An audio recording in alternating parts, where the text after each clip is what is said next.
Berkat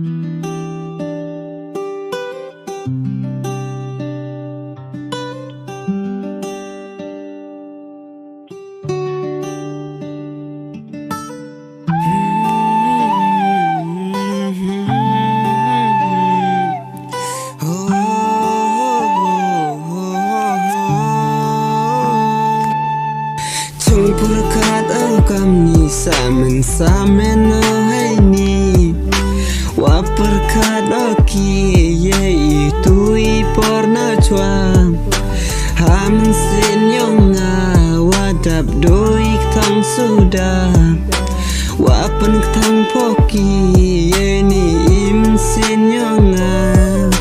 aku baik tuan changa ngadang ap ya pi hadu mentah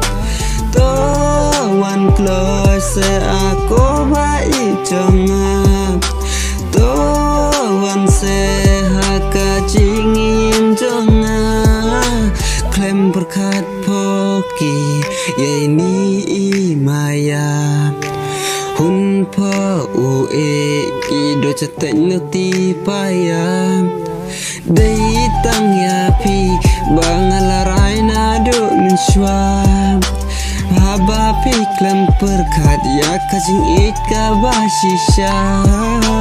Dang ap ya pi hado mentakasni Lada pi wan pai biang hajing imjong na Kano ka mensim ka kenda marwe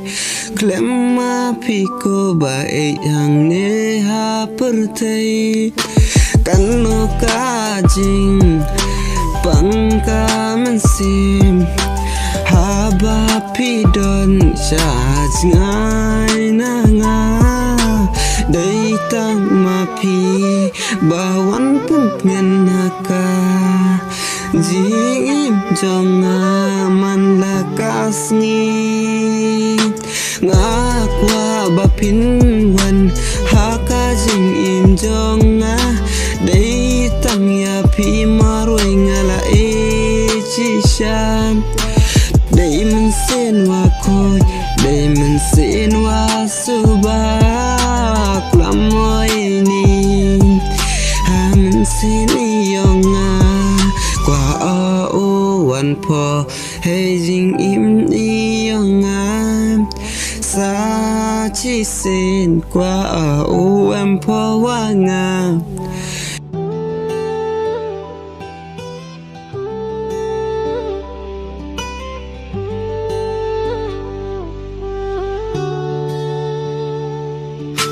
Yo lai ni min sen o ulang an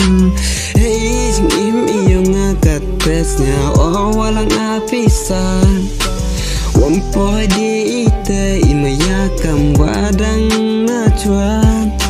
Sa chi sen kwa o poi poi jim yong